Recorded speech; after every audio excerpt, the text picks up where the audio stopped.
Hi hello welcome back to my channel. എല്ലാ കൂട്ടുകാർക്കും എൻ്റെ പുതിയ വീഡിയോയിലേക്ക് ഒരിക്കൽ കൂടി സ്വാഗതം. ഇന്നൊരു സൺഡേ വ്ളോഗാണ് കേട്ടോ. അപ്പോൾ സൺഡേ ആയപ്പോൾ കുറച്ച് ബീഫ് മേടിച്ചിട്ടുണ്ടായിരുന്നു. ഇവിടെ പൊതുവേ സൺഡേ ദിവസങ്ങളിൽ ബീഫാണ് കേട്ടോ മേടിക്കുന്നത്. ചിക്കൻ മേടിക്കുന്നത് ഇട ദിവസങ്ങളിലായിരിക്കും, മേടിക്കുകയാണെങ്കിൽ മാത്രം. പിന്നെ എനിക്ക് കുറേ നാളായി കപ്പ ബിരിയാണി കഴിക്കാൻ, കുറേ നാളുകളായിട്ടോ ഇവിടെ ഉണ്ടാക്കിയിട്ട്. അതുകൊണ്ട് തന്നെ കുറച്ച് കപ്പ മേടിച്ചിട്ട് അത് തൊണ്ടൊക്കെ കളഞ്ഞ് അരിഞ്ഞ് കുക്കറിലേക്ക് ഇട്ടിട്ട് പിന്നെ ലേശം മഞ്ഞളും ആവശ്യത്തിന് ഉപ്പും പിന്നെ കപ്പ വേവിക്കാൻ ആവശ്യമായിട്ടുള്ള വെള്ളവും ഒഴിച്ച് ഞാൻ അടുപ്പത്തേക്ക് വെക്കാം കേട്ടോ. പിന്നെ അതേ കഴിഞ്ഞ വീഡിയോയിൽ ഞാൻ വ്ളോഗിൽ എന്നെ കാണിച്ചിട്ടുണ്ടായിരുന്നു, എൻ്റെ വീട്ടിലൊരു കുഞ്ഞു കിളി കൂട് കൂട്ടിയിട്ടുണ്ട് കേട്ടോ. അപ്പോൾ അത് മുട്ടയൊക്കെ വിടർന്ന് ഇപ്പോൾ കുഞ്ഞായിട്ടുണ്ട്, നല്ല ചിറകൊക്കെ വെച്ച് നല്ല ഭംഗിയായിട്ടുണ്ട് കേട്ടോ. അപ്പോൾ അതെൻ്റെ വീടിൻ്റെ സൺഷെയ്ഡിന് താഴെ ഒരു ഹാങ്ങിങ് പ്ലാന്റ്സിലാണ് കൂട് കൂട്ടിയേക്കുന്നത്. അപ്പോൾ പ്ലാന്റ്സൊക്കെ കുറച്ച് വാടിയിട്ടുണ്ട്, എന്നാലും വേണ്ടില്ല. അതേ ഇതാണ് കേട്ടോ കുഞ്ഞിക്കിളി. ഇപ്പോൾ ചിറകൊക്കെ വെച്ചിട്ടുണ്ട് കേട്ടോ. ഇനി അധികം ദിവസം ഇവരിവിടെ തങ്ങൂല, നമുക്ക് പോണതൊന്നും നമ്മൾ അറിയൂലല്ലോ. അപ്പോൾ അതേ മുൻകൂട്ടി ഞാൻ നിങ്ങളെയൊക്കെ ഒന്ന് കാണിക്കാൻ വേണ്ടിയിട്ട് എടുത്തതാണ് കേട്ടോ. ഈ ചെറിയൊരു ക്ലിപ്പ് എടുക്കാൻ വേണ്ടി ഞാൻ പെട്ട പാട്. കാരണം തള്ളക്കിളി ആ കൂടിൻ്റെ അടുത്തേക്ക് എന്നെ അടുപ്പിക്കുന്നുണ്ടായിരുന്നില്ല കേട്ടോ. ഞാനിപ്പോൾ ദേ ഈ വീഡിയോ എടുക്കുമ്പോൾ ഉണ്ടല്ലോ, തള്ളക്കിളി ആ ഗേറ്റിൻ്റെ അവിടെ വന്ന് നിന്ന് എന്നെ ഷൗട്ട് ചെയ്തുകൊണ്ടിരിക്കുകയാണ് കേട്ടോ. അപ്പോൾ ഞാൻ പെട്ടെന്ന് തന്നെ അവിടെ നിന്ന് മാറിയിട്ട് കുറച്ച് ലോങ്ങിൽ നിന്നാണ് കേട്ടോ ഞാനിപ്പോൾ ഈ വീഡിയോ എടുക്കുന്നത്. അപ്പോൾ ആ ടൈമിൽ കുഞ്ഞിക്കിളികൾ ഇങ്ങനെ തല പൊക്കിയിട്ട് ഇങ്ങനെ വായൊക്കെ തുറന്ന് കരഞ്ഞുകൊണ്ടിരിക്കുകയാണ്.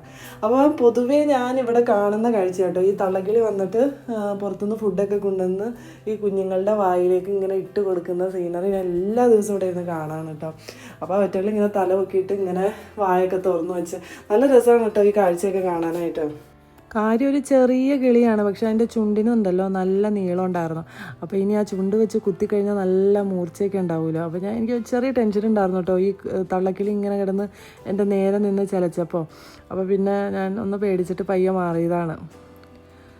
കുഞ്ഞു കിളികൾ ആ തള്ളക്കിളീനെ കാണാത്തതുകൊണ്ട് കിടന്ന് കരയുന്നതാണ് കേട്ടോ. ഇനി കുറച്ച് ദിവസം കൂടിയാണ് ഇവരിവിടെ ഉണ്ടാവുള്ളൂ. ഇപ്പോൾ ശരീരം മൊത്തം ഈ പപ്പൊക്കെ വന്നിട്ടുണ്ട് കേട്ടോ, ചിറകൊക്കെ വെച്ചിട്ടുണ്ട്. അപ്പോൾ ഇനി അടുത്ത് തന്നെ പറന്ന് പോകും, പറക്കാറാവും കേട്ടോ ഇത്. അപ്പോൾ അതേ ഈ ടൈമിൽ എൻ്റെ നേരെ വന്ന് എന്നോട് ദേഷ്യപ്പെടുന്ന രംഗമാണ് കേട്ടോ ഇപ്പോൾ കണ്ടുകൊണ്ടിരിക്കുന്നത്. അപ്പോഴേക്കും കിച്ചണിൽ നിന്ന് ഒരു വിളി വന്നു കേട്ടോ. വേറെ ആരുടെയല്ല, എൻ്റെ കുക്കറിൻ്റെ തന്നെയാണ്. കപ്പ വെച്ചിട്ടുണ്ടായിരുന്നല്ലോ, അത് വെന്തിട്ടുണ്ടായിരുന്നു. പിന്നെ അത് ഞാനൊരു കയ്യിലെടുത്ത് ഒന്ന് ഇളക്കി നോക്കാണ്ട്. അപ്പോൾ അതിൻ്റെ അടിയിൽ കുറച്ച് വെള്ളം ഉണ്ടായിരുന്നു, അത് ഞാനൊരു ഓട്ടപ്പാത്രത്തിലേക്ക് ഒഴിച്ചിട്ട് അതിൻ്റെ വെള്ളമൊക്കെ ഊറ്റിക്കളയാം കേട്ടോ. എനിക്കിനി ഈ കപ്പ മാറ്റിയിട്ട് വേണം ആ കുക്കറിൽ ബീഫ് അടുപ്പത്തേക്ക് അങ്ങോട്ട് വെക്കാനായിട്ട്. കാരണം എന്താണെന്നറിയോ, എനിക്ക് കുറേ കുക്കറൊക്കെ ഉണ്ട് കേട്ടോ, പക്ഷേ എനിക്ക് ഈ അടപ്പ് ഒരെണ്ണമുള്ളൂ. കുറേ കുക്കറും ഉണ്ട്, ഒരടപ്പും ഉണ്ട്. അതെന്താണെന്ന് വെച്ചിട്ടുണ്ടെങ്കിൽ എനിക്ക് കുക്കർ മേടിച്ചിട്ടുണ്ടെങ്കിൽ എനിക്ക് ഡാമേജ് വരുന്നത് എൻ്റെ അടുപ്പിനായിരിക്കും കേട്ടോ. അതിൻ്റെ അവിടെ ഇവിടെയൊക്കെ ഹോള് തട്ടിയാലും മുട്ടിയാലും എവിടെയെങ്കിലുമൊക്കെ ഒന്ന് പയ്യെ ഷെയ്ക്കൊക്കെ ആവും.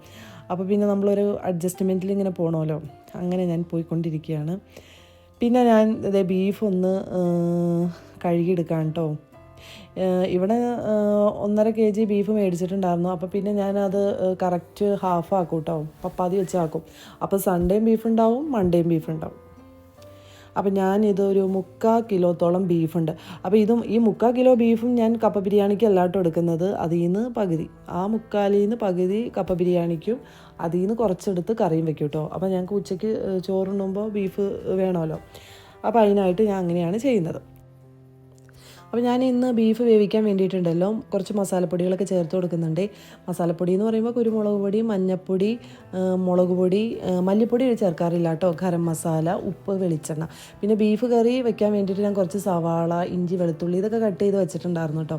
അപ്പോൾ അതിൽ നിന്ന് ഞാൻ കുറച്ച് ബീഫ് വേവിക്കാൻ നേരത്ത് ചേർത്ത് കൊടുക്കുന്നുണ്ട് കേട്ടോ. ബാക്കിയുള്ളതൊക്കെ ഞാൻ വേറെ ഫ്രൈ ചെയ്തിട്ട് പൊടികളൊക്കെ ചേർത്തിട്ട് മസാല വേറെ ഞാൻ ചേർക്കുന്നുണ്ട്. അത് ബീഫ് ഒന്ന് ഒരു 3/4 വേവ് വന്നതിന് ശേഷം കേട്ടോ ആ മസാല ഞാൻ ചേർത്ത് കൊടുക്കുന്നത്. ഇപ്പം ഞാൻ കുറച്ച് ഉള്ളിയും വെളുത്തുള്ളി, ഇഞ്ചി അതൊക്കെയാണ് ഇപ്പോൾ ചേർത്ത് കൊടുക്കുന്നുള്ളൂ. ബാക്കിയുള്ളതൊക്കെ നമുക്ക് ബീഫ് വെന്ത് കഴിയുമ്പോൾ മസാലയായിട്ട് നമ്മൾ ചേർത്ത് കൊടുക്കുന്നുണ്ട്. അപ്പോൾ അതിനായിട്ട് നമ്മൾ ആ സവാളയൊക്കെ ഒന്ന് വരട്ടിയെടുക്കാനുണ്ട് കേട്ടോ. അപ്പോൾ ഇപ്പം ഞാൻ ഈ ബീഫൊക്കെ ഒന്ന് മിക്സ് ചെയ്തിട്ട് ഒന്ന് വേവിക്കാൻ വെക്കാം കേട്ടോ. ഇങ്ങനെ മിക്സ് ചെയ്യുമ്പോൾ നന്നായിട്ട് ആ മസാലയൊക്കെ ആ ബീഫിൻ്റെ എല്ലായിടത്തും പിടിക്കും. അപ്പോൾ ഞാൻ നന്നായിട്ട് തന്നെ ബീഫ് മിക്സ് ചെയ്തുകൊണ്ടിരിക്കുന്ന രംഗം കേട്ടോ നിങ്ങളിപ്പോൾ കണ്ടുകൊണ്ടിരിക്കുന്നത്. ഇനി നേരെ ഞാൻ അടപ്പൊക്കെ അടച്ച് അടുപ്പത്തേക്ക് അങ്ങോട്ട് വെക്കുകയാണേ.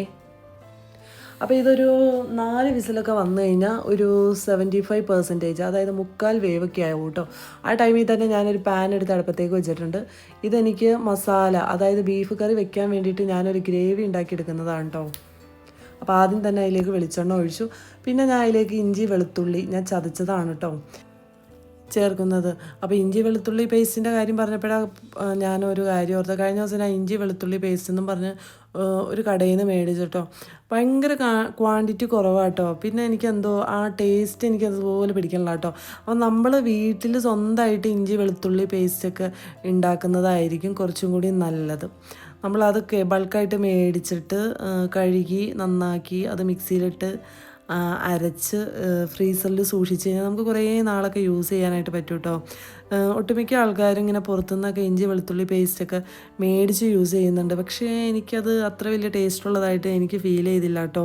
വേറെ എന്തൊക്കെയോ ഒരു ടേസ്റ്റ് പോലെ. അതിലെന്തോ ഉപ്പ് ചേർക്കുന്നുണ്ടോ എന്തോ ഒന്ന്, അതെന്തോ കേടാവാണ്ട് ഇരിക്കാൻ എന്തൊക്കെയോ ചേർക്കുന്നുണ്ട്. അതുകൊണ്ട് തന്നെ അതിൻ്റെ ഒരു ഫ്ലേവർ വേറൊരു ലെവലാണ് കേട്ടോ. അപ്പോൾ പിന്നെ ഞാൻ സവാളയൊക്കെ ഓൾമോസ്റ്റ് ഒന്ന് ഫ്രൈ ആയി വന്നിട്ടുണ്ട്. ആ ടൈമിൽ ഞാൻ തക്കാളിയൊക്കെ ചേർത്ത് കൊടുക്കാം കേട്ടോ. ഇവിടെ കപ്പ ബിരിയാണി ആയതുകൊണ്ട് തന്നെ കുറച്ച് തേങ്ങാപ്പാലൊക്കെ ഉണ്ടാക്കും കേട്ടോ. തേങ്ങാപ്പാലൊക്കെ ഇട്ട് ചാറൊക്കെ ഒന്ന് നീട്ടിയെടുത്തിട്ട് ആ ചാറിലേക്കാണ് വേവിച്ച് വെച്ചേക്കണ കപ്പ ഇട്ട് മിക്സ് ചെയ്യുന്നത്. അപ്പോൾ തേങ്ങാപ്പാൽ ചേർക്കുന്നത് കൊണ്ട് തന്നെ നല്ല തിക്കായിട്ട് ഒരു പ്രത്യേക ടേസ്റ്റൊക്കെയാണ് കേട്ടോ. അത് ഈ രീതിയിൽ ഉണ്ടാക്കി നോക്കിയാൽ നിങ്ങൾക്ക് മനസ്സിലാവും, അതൊരു പ്രത്യേക ഒരു ടേസ്റ്റ് തന്നെയാണ്. അപ്പോൾ ഞാൻ പിന്നെ തക്കാളിയൊക്കെ ഇട്ടു, അതൊന്ന് ഫ്രൈ ആയിട്ടുണ്ട്. പിന്നെ ഞാൻ പൊടികളൊക്കെ ഇട്ട് കൊടുക്കാം കേട്ടോ. മല്ലിപ്പൊടി, ഗരം മസാല, മുളക് പൊടി, മഞ്ഞൾപ്പൊടി, അതൊക്കെയാണ് എൻ്റെ ഈ ബോക്സിലുള്ളത്. അതൊക്കെ ഞാൻ ഇട്ട് കൊടുക്കുകയാണ്. പിന്നെ കുറച്ച് കുരുമുളക് പൊടിയും ചേർത്ത് കൊടുക്കുന്നുണ്ട് കേട്ടോ. എല്ലാം കൂടി ചേർത്ത് ഞാനൊന്ന് മിക്സ് ചെയ്തെടുക്കുകയാണ്. നന്നായിട്ട് ഡ്രൈ ആയിട്ടുണ്ടായിരുന്നു. അപ്പോൾ ഞാൻ കുറച്ച് വെളിച്ചെണ്ണയും കൂടി ആഡ് ചെയ്തിട്ട് ഒന്ന് മിക്സ് ചെയ്ത് കൊടുക്കാം കേട്ടോ.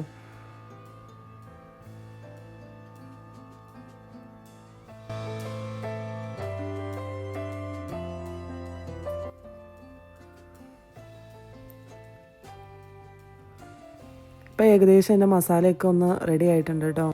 നേരം വെളുത്ത് ഓൾറെഡി കുറേ ടൈം അങ്ങോട്ട് പോയിട്ടുണ്ടായിരുന്നു. കിളിയുടെ പുറകെ പോയി പിന്നെ കുക്കർ ഒന്ന് വേവിച്ചിട്ട് വേണമായിരുന്നു വേറെ ഒന്ന് വേവിക്കാനായിട്ട്. പിന്നെ കുക്കറിൽ ബീഫ് വെച്ചത് ഒന്ന് വേവായിട്ടുണ്ടായിരുന്നു കേട്ടോ. ഒരു 3/4 വേവൊക്കെ ആയിരുന്നു. പിന്നെ ഞാൻ ഒട്ടും ടൈമില്ലാത്തതുകൊണ്ട് തന്നെ അതിൻ്റെ വിസിൽ ഞാൻ തന്നെ കളയായിരുന്നു. പിന്നെ സവാളയൊക്കെ ഇട്ട് നന്നായിട്ട് അങ്ങോട്ട് മിക്സ് ചെയ്ത് കൊടുക്കുകയാണ് കേട്ടോ. പിന്നെ ഞാൻ തേങ്ങ പാലെടുത്ത് വെച്ചിട്ടുണ്ടായിരുന്നു, അതും കൂടി ഒഴിച്ചിട്ട് ഞാനൊന്നും കൂടി അടച്ചൊന്ന് വേവിക്കുകയാണ് കേട്ടോ. ഇനി ഒരു 2 വിസിലും കൊണ്ട് ഇതൊന്ന് വെന്തിട്ടുണ്ടാവും. പിന്നെ ചാറ് കൂടിയാലും ഞാനത് അടപ്പ് കുറച്ചിട്ടിട്ടുണ്ടല്ലോ, ചാറൊന്ന് കുറുക്കിയെടുക്കും. ചാറല്ല, കറി ഒന്ന് കുറുക്കിയെടുക്കും. പിന്നെ ഞാൻ അടപ്പിലേക്ക് വയ്ക്കുന്നതിന് മുമ്പിടല്ലോ ഞാൻ കുറച്ച് മല്ലിയില ഇട്ടിട്ടുണ്ട്. പിന്നെ കുറച്ച് കുരുമുളക് പൊടി വേണമെങ്കിൽ നമുക്ക് അതിൻ്റെ മേലേക്കൂടെ ഒന്ന് സ്പ്രെഡ് ചെയ്ത് കൊടുക്കാം കേട്ടോ. പിന്നെ 2 വിസിൽ അടുപ്പിച്ചതിന് ശേഷം ബീഫ് ഒന്ന് റെഡി ആയിട്ടുണ്ടായിരുന്നു. പിന്നെ ഞാനിത് കപ്പ ബിരിയാണിക്ക് വേറെ കറിക്കായിട്ട് വേറെ അങ്ങനെ 2 ആക്കി മാറ്റി വെച്ചിട്ടുണ്ട് കേട്ടോ. കപ്പ ബിരിയാണിക്ക് ഉള്ളതിൽ ഞാൻ കപ്പ ആഡ് ചെയ്ത് കൊടുക്കുകയാണ് കേട്ടോ. ഇവിടുത്തെ കപ്പ ബിരിയാണി എന്ന് പറഞ്ഞിട്ടുണ്ടെങ്കിൽ ചാറ് നന്നായിട്ട് വേണം, അതിൽ മുങ്ങി ഇങ്ങനെ ഇരിക്കണം, എന്നാലാണ് അതിൻ്റെ ഒരു പരിവം എന്നാണ് ഇവിടെ പറയാറ്. അതുകൊണ്ട് തന്നെ ഞാനങ്ങനെ നന്നായിട്ട് തന്നെ ചാറൊക്കെ ഒഴിച്ച്, ഇപ്പോൾ ചാറ് നമ്മൾ കൂട്ടിയെടുക്കുമ്പോണ്ടല്ലോ നമ്മൾ അതിനനുസരിച്ച് മസാലപ്പൊടികളൊക്കെ ചേർത്ത് കൊടുക്കണം. സവാള, ഇഞ്ചി അതൊക്കെ നോക്കിയിട്ടാണ് കേട്ടോ ഞാൻ ചേർത്ത് കൊടുക്കുന്നത്. അല്ലാണ്ട് വെറുതെ കുറേ തേങ്ങാപ്പാൽ അങ്ങോട്ട് ഒഴിച്ചിട്ട് അതിലേക്ക് ഇങ്ങനെ കപ്പ ഇട്ടിട്ട് കഴിഞ്ഞാൽ ടേസ്റ്റ് ഒന്നും ഉണ്ടാവില്ല. പിന്നെ കുറച്ച് മല്ലിയില ഫ്രിഡ്ജിലിരിക്കുന്നുണ്ടായിരുന്നു, അതൊന്ന് കട്ട് ചെയ്ത് കൊടുത്തു. ഇപ്പം എൻ്റെ കപ്പ ബിരിയാണി ഓൾമോസ്റ്റ് റെഡി ആയിട്ടുണ്ട് കേട്ടോ. ഓൾമോസ്റ്റ് അല്ല, ഫുൾ റെഡി ആയിട്ടുണ്ട്. ഇനി നേരെ കൊണ്ടുപോയി സെർവ് ചെയ്യാം കേട്ടോ. അപ്പോൾ ഇതുപോലെ ഒന്ന് ട്രൈ ചെയ്ത് നോക്കുക നിങ്ങൾ. തേങ്ങാപ്പാലൊക്കെ ഒഴിച്ചിട്ട് ഇതുപോലെ കപ്പ ബിരിയാണി ഉണ്ടാക്കി നോക്കിട്ടോ, നല്ല ടേസ്റ്റ് ഉണ്ട്. ചിലർ തേങ്ങാപ്പാൽ ചേർക്കാണ്ട് ചുമ്മാ ബീഫ് കറി ഉണ്ടാക്കിയിട്ട് അതിലേക്ക് ഇങ്ങനെ കപ്പ വേവിച്ചിട്ടിടാറുണ്ട്. അങ്ങനെയും നല്ലതാണ്, ഇങ്ങനെയും നല്ലതാണ്. അപ്പോൾ പലരും പല രീതിയിലൊക്കെയാണല്ലോ ഉണ്ടാക്കുന്നത്. അപ്പോൾ എൻ്റെ ഒരു ടേസ്റ്റ് ഇതാണ്. അപ്പോൾ ഞാൻ ഇങ്ങനെയാണ് ഉണ്ടാക്കുന്നത്. അപ്പോൾ നിങ്ങളെന്തായാലും ഇതൊന്ന് ട്രൈ ചെയ്യട്ടോ. അപ്പോൾ ഞാനിതൊന്ന് സെർവ് ചെയ്യട്ടെ. നല്ല ടേസ്റ്റ് ഉണ്ട് കേട്ടോ. ഇവിടെ കുട്ടികൾക്കൊക്കെ ആണെങ്കിലും രാവിലെ ഇത് കഴിക്കാൻ ഭയങ്കര ഇഷ്ടമാണ്, ഉള്ള കാര്യമാണ്. പിന്നെ ഉള്ളതെന്ന് പറഞ്ഞിട്ടുണ്ടെങ്കിൽ കപ്പ മീൻ, കപ്പ ബീഫ്, കപ്പയും ചിക്കനും അങ്ങനെ ഇവിടെ കഴിക്കാറില്ല കേട്ടോ, അങ്ങനെ കഴിച്ചിട്ടുമില്ല. ഇതാണ് കോമ്പിനേഷൻ. അപ്പോൾ നല്ല ടേസ്റ്റാണ്. അപ്പോൾ ഇതുപോലെ ട്രൈ ചെയ്യാത്തവർ മസ്റ്റായിട്ട് ട്രൈ ചെയ്യുക, എനിക്ക് ഫീഡ്ബാക്ക് അറിയിക്കാം. അപ്പോൾ ഇന്നത്തെ വീഡിയോ നിങ്ങൾക്ക് ഇഷ്ടപ്പെട്ടുവെങ്കിൽ തീർച്ചയായും ലൈക്ക് ചെയ്യുക, ഷെയർ ചെയ്യുക, കമൻറ്റ് ചെയ്യുക, സബ്സ്ക്രൈബ് ചെയ്യുക, സപ്പോർട്ട് ചെയ്യുക. അപ്പോൾ നെക്സ്റ്റ് വീഡിയോ വരുന്നവരെ എല്ലാവർക്കും ടാറ്റാ ബൈ, സീ യു.